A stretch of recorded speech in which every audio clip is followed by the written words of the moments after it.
I'm with Karen and Gordon Beattie from the United Kingdom, and they're prayer coordinators for the International Christian Embassy, which is in Jerusalem. And we're talking about Great Britain and the possibility of declaring a Palestinian state. As a Christian, have you been praying about this issue? Yes, thank you, Paul. When we had the announcement on July the 29th, we were stunned that it had actually been announced by Sir Keir Starmer. So we gathered together a group and we started praying from the 1st of August and have prayed every day as the battle for Britain. And it's interesting, it was on the 80th anniversary of the Battle of Britain, and we were also reminded of how Rees Howells prayed and turned the Luftwaffe back from Britain. So that's been our commission every morning from 8 till 8:30 here in the UK. So this feels like a battle of Britain today for, Yeah. for, for the nation of Israel as well. Amen. Yes. Amen. Amen. Now, if they do this, do you think they're rewarding terror? And also, would it change anything on the ground in Israel? Will it mean anything at all if Great Britain declares a Palestinian state? Well, I would say from a political standpoint, it would change things for Israel. It would make it more difficult for them because, as we've heard, there's young soldiers who are so downcast by world opinion. World condemnation is really opposed to Israel. So it weaponizes in some way the political statement that UK will be making if they accept, if they go ahead with this. It's fueling world condemnation. But from the perspective of Israel, it's not. It certainly isn't going to change Benjamin Netanyahu's stance about a two states. They're going to remain under the absolute necessity of remaining the nation of Israel because of security, and it can't be viable a two state anyway. So it's a political, it's charged politically against Israel, and it makes it more difficult for the inhabitants of the nation. That's what I would say. Is a two-state solution suicide for Israel? Yes, most definitely, because as we've heard many, many times from the political leaders within the land of Israel, various different leaders, not just Benjamin Netanyahu, that it's impossible to secure the nation Mm. while if that was to take place.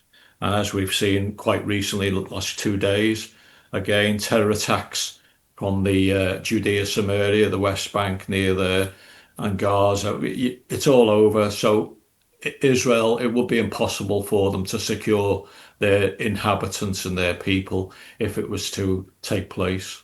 Now, Keir Starmer is Labour. Are many in Labour anti-Semitic? Yeah, it's difficult to number how many are anti-Semitic, but the rhetoric is anti-Semitic. And a Mm. lot of the MPs got in on the Muslim vote. So they're trying to appease their Muslim constituencies and trying to really appease the Muslim vote to keep their position because the government of the UK at the moment it's on really rocky ground and the voices from the people of the UK are really rising up against Labour, and so it'd be interesting to see how this is all going to turn out, but I would say in the main Labour are anti-Semitic in their policies and manner. If he did declare a Palestinian state, do you feel and see that God would take Keir Starmer out and that he would either lose his seat or something would happen? Do you think that God would intervene in something like this? Well, that's what we've been praying for, that God will take him out. But God is gracious and he's merciful, and that he'll give him a get out of jail clause that he can leave quietly and not be voted out. And that we are praying that that will be an opportunity for him to leave. But we are praying that God will remove him from his position. But we also need to pray that the right replacement comes in, because as we've seen, the recent cabinet shuffle has caused real problems, especially to have a Home Secretary who's from a Muslim, pro-Palestinian, anti-Israel background. It's very, very worrying. Now, Mahmoud Abbas visited number 10. Are you concerned that he had the ear of the Prime Minister? Yes, we are, Paul, because we know from Keir Starmer's recent history as the Prime Minister, he's very much uncertain. It seems that he wavers, he seems to straddle between two platforms. And we know that while Mahmoud Abbas is here, we feel as though he'd be an appeasing prime minister also. And we know from our history in the United Kingdom, appeasement's been a great issue with the United Kingdom from many, many political leaders that we've had. So we do see it as a lever or an opportunity for Abbas, which he's taken to try and further the purposes of the two-state solution and to get them on their side. And I really can't understand Keir Starmer sometimes because his wife is Jewish, his children are Jewish, and yet he lacks the vision to be able to see the dangers that are being created, not just for the nation of Israel, but for the Jewish people throughout the world. So it is a concern that we've got. Yes, Paul. Now, of course, Keir Starmer is an atheist, and we read the Bible and we see in the Bible the promises of God to the Jewish people, I will give you this land as an eternal covenant. So maybe he doesn't get that point, but declaring a Palestinian state, do you think this will bring a curse on the nation of the UK? Yes, definitely, Paul. When we look at Joel 3, where God states he will gather the nations down to the valley of decision for dividing up their land. That's a real judgment of God that will come upon the nations. And also, we think of Genesis 12, verse 3, of the blessings and the curses. When we believe that we are in this time of curse, and we really need to be praying that God will be merciful in his judgment and that the UK government will not make this decision, because we've reneged on the Balfour Declaration, we've reneged on standing with Israel over the years. Britain lost its empire. This nation has really declined on so many moral grounds. And so we really are at that tipping point, where we could really tip over into God's judgment and Ichabod on this nation. I suppose as well, it is difficult for many people who don't have a biblical context for this whole conflict. And as you said, Keir Starmer is an atheist, so he doesn't see it from the perspective that we would see it from with our eyes. But the issue with that is it's extremely dangerous to not have this biblical context. They don't see the dangers that are so evident and so present. They only see it from a humanistic or pacifistic attitude. And as we know, as believers, we are called to be biblical Zionists. We're not called to be pacifists or humanists from that perspective, but to be called as biblical Zionists to uphold God's promises, his purposes for the nation and the people of Israel.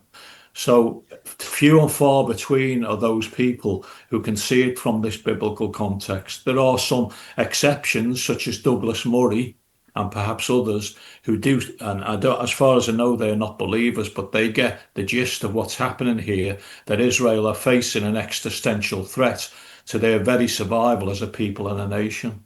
It is very much a spiritual battle here, isn't it? And it's the same sort of that we have in our own lives. We have the flesh and the spirit, yet the flesh and the spirit are actually playing out in real life with the Palestinians on the side of the flesh and the spirit with the promise of God to Israel as well. Amen. Yes. Yes, definitely, yes. And of course, in the past, Britain has actually split the land because Palestine was actually Israel and Jordan. And they did split the land, and the Bible talks about splitting the land. Yeah, I remember with Derek Prince saying, with one stroke of his pen, Winston Churchill presented 76% of the land to Transjordan and 24% to the Jewish people. And he said before that, the sun never set on the British Empire, but after that took place, the sun certainly did set on the British Empire. And now we're in a generation where we're compiling injury upon injury, betrayal upon betrayal for the Jewish nation and the Jewish people. And that's something that we don't want to do, Paul. It's something that we're praying so fervently against, that this decision won't be made by Starmer, even though in the light of what's happening now, it seems that it's going ahead, but we continue to pray in the hope that God will turn this around some way. Mm. It must be a very worrying time in the UK for British Jews. Is there a rise in anti-Semitism in England? Yes, we see the pro-Palestinian marches each and every week. We see how they're happening in Liverpool, in London, in Leeds, in Glasgow, in Ireland, in many, many other places throughout the United Kingdom. And the Jewish people are afraid. We know a number of Jewish people who've confessed to us that they're even afraid to go out, particularly at the time the marches are on. But even at other times where they hide their identity, taking their kippours off. And so it is a uncertain, difficult, challenging time for the Jewish nation and for the Jewish people here in the UK. We feel for them, and it is that's why we do try to comfort, as it says in Isaiah 40, the Jewish people while they're here in this nation, and do all that we can to push back by this rhetoric that's avalanching and snowballing in our own nation, in our own cities. We try and push it back as much as we possibly can with the Lord's help. I think now is a time to be encouraging Jews to go back to the land of Israel. Yes, definitely, because as we know, it is the safest place for the Jewish people, even though there's wars and even though there's these terror attacks that take place within the land. And you lived there, Paul. We visited on many occasions, and it's one of the safest places on the earth because we know that wherever we go, there are police, there are the IDF, there are, we know, the security services that are around, and it's always to protect us. But it's not oppressing when we're there. We're able to relax and to walk and I'm sure the Jewish people are able to work and the children going to school. And yes, there is also always that shadow of attack. But here in the UK, they don't know who's going to turn on them next, and they are being marginalised. They've got security on schools, on synagogues, on businesses. That's no way for them to live. So I believe that the Lord's calling them back because he wants them to return back to the land that he gave them. Yesterday, Israel struck Hamas in Qatar. Were they right to go after Hamas in Qatar? Yes. Well, I would say so because although it's seen by the world, the context that the world sees it, they see Israel as an aggressor. But we know as biblical Zionists, and let's establish this very fact from our Bible, that the fact God set this whole plan of redemption for mankind up, he began with the family of Abraham, Isaac, Jacob, and his descendants, and he took them to this land which is known as Israel. He's the number one Zionist, God himself. So we, as his believers, must also believe what he believes, which is that we are as Christian Zionists, biblical Zionists. So it's paramount that they're in this nation. But while they're there, as from ancient times, they've been attacked and attacked and attacked. And this is no different in our generation. We see Hamas, Hezbollah, the Houthi rebels, the Iranian leaderships, many nations that are surrounding Israel at this time, driven by radical Islamic jihadi ideologies that are hell bent on the destruction of the nation and the people of Israel. So I see these preemptive strikes that Israel do in other nations to try and eliminate these terror leaders. I see it as a protection and a defense mechanism for Israel and for the Jewish people, because if they don't eliminate them, they will be eliminated by the enemies and the terrorist cells. So I see it very much as necessary that Israel do go after their enemies. And of course, the pressure that the enemies are facing at the moment with this, it could actually hopefully bring the hostages back, because I think we've got to really remember that there are still hostages in Gaza, aren't there? Yeah, Yes. We're praying that because this could go either way.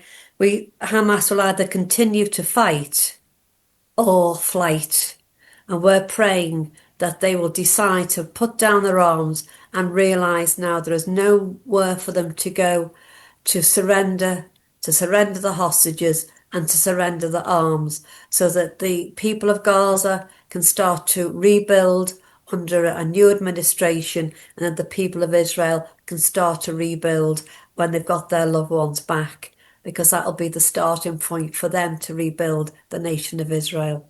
And I know it's a big ask to ask Hamas or to even expect Hamas to put their weapons down and flee. As it was, I think it was Golda Meir said, when the Palestinians love their children more than they hate the Jews, then there can be peace. So I know it is a big ask, but the reality is the Palestinian people or the Gazan people are just as much prisoners of these terror cells and these evil men who've hijacked their people population. They're just as much prisoners of Hamas as as Israel are afflicted by Hamas. So it's absolutely necessary that their enemies are vanquished so that they can no longer control the Gazan people, and they can no longer hit out at Israel constantly. And these Hamas members, they are the government in Gaza, but a lot of the leadership aren't even in Gaza, and they're billionaires, aren't they? Yeah, yeah. Absolutely so. And we see that the sanctuary that they've been offered in Qatar. And so it was necessary for Israel to have to, they've been very patient, I believe. And as it was the son of Hamas who tweeted or something, he said this should have happened 2 years ago, where they should have struck at Qatar to defeat Hamas leaderships. So anyway, I think it's a very purposeful, necessary thing to be able to, I mean, complete Psalm 83, for instance. We see in Psalm 83 where it says about the do not be silent, God. And then he goes on to say about do to them as you did with Sisera and Midian and Zeb and Oreb and all of these commanders who were ancient enemies to Israel. Gideon, as we know in the Bible, defeated them. And so it is today. We could replace those names that were in Psalm 83 with Sinwar, Mohammed Dif, or Nasrallah. All of these enemies still exist today, and the same must take place, that they must be defeated just like these ancient enemies were. Of course, the hostage families are very, very upset with what happened because they feel it puts their family's life in danger. It must be a very, very difficult time for someone like Benjamin Netanyahu because you want to keep the hostages on side, you want to keep the war going because you want to destroy Hamas, but you've also got people within Israel as well. They want to stop the war, they want to compromise. It's a very difficult balancing game that Netanyahu actually has at the moment, isn't it? It really is. And how that man is still standing after this 2 years of all what he's undertook and all what's been said to him and about him and the pressures and the trial and everything that's going on.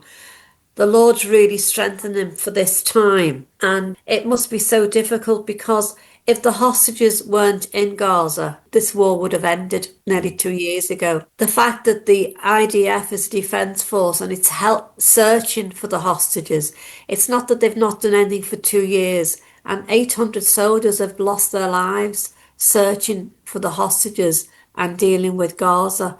So it is a conundrum. It's a real problem. And Benjamin Netanyahu needs the wisdom of Solomon to decide and make these decisions. But whatever he does, there's going to be a part of Israel society that's not happy with the decision that he's made, but he's got to put the greater good first. And sadly, there will be casualties on the way, and we need to pray for that outcome. Now, you're Christians in the north of England. Why do you support Israel? Well, like I said before, Paul, God is a Zionist. He created this redemptive plan of mankind, and he began with Abraham, Isaac, Jacob. He assembled them in this land that he gave them as an everlasting covenant, as we know in Psalm 105. It's everlasting. And we as believers understand that Israel, through the scriptures that Zechariah 12, other scriptures that tell us explicitly that Israel are going to be challenged by many, many nations. And we as Christians must stand strong with Israel, in support of Israel, knowing that God has purpose and plans for them, and that he desires them to give them the fullness of their inheritance. So we stand with Israel because we are called to and commanded to by our scriptures, the very scriptures that God has given to us to give us life as well. Because as we know, this plan of redemption was given through the nation of Israel, extended to the world, but it must also be concluded by the nation and the people of Israel for them to receive what God has for them in the final inheritance that he desires to give to them. What is your prayer for the British government at this time? Our prayer is that they will not make this announcement and proposal for a Palestinian state, because we know that will bring judgment on the UK. We also pray that God will remove those in authority that are not following his purposes for the nation. And we believe that God still has a plan for this nation. The gospel went out from this nation, and we're praying that this nation will continue to be a nation under God. How can people get in contact with you if they want to pray for Israel and pray for the UK at this time through the ICEJ? Yeah, the ICEJ website is icej.uk. That's the UK branch, and you'll receive all our updates. We do conferences, we do prayer days, prayer meetings, webinars. It's a full agenda that the ICEJ UK now has here.